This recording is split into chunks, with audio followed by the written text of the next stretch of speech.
Xəbər verdiyimiz kimi Prezident İlham Əliyev bir sıra rayonların icra başçılarının işdən azad edilməsi və yerinə yeni şəxslərin təyinatı ilə bağlı sərəncamları imzalayıb.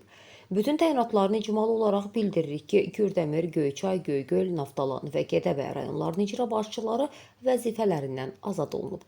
Dövlət başçısının sərəncamlarına görə Kürdəmir, Göyçay, Göygöl, Qax, Balakən və Nəsim rayon icra hakimiyyətlərinə yeni başçılar təyin edilib.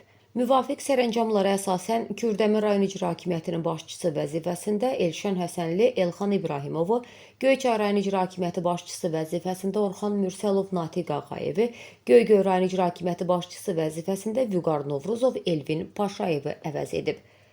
Vəzifəsindən azad edilən icra başçılarından Elxan İbrahimov Nəsim rayon icra hakimiyyətinə, Elvin Paşayev Qax rayon icra hakimiyyətinə, Natiq Ağayev isə Balakən rayon icra hakimiyyətinə başçı təyin edilib. İcra başçıları vəzifədən azad edilən Gədəbəy və Naftalan rayonlarına isə yeni icra başçısı təyin olunmayıb. Eyni zamanda sərəncamla Fuad Nəcəfli Naxçıvan Muxtar Respublikasında Azərbaycan Respublikası Prezidentinin səlahiyyətli nümayəndəsi vəzifəsindən azad edilib. Onun yerinə Ceyhun Ramizoğlu Cəlilov təyin olunub. Beləliklə, bütün sərəncamların yekunu olaraq Fuad Nəcəfli işsiz qalıb.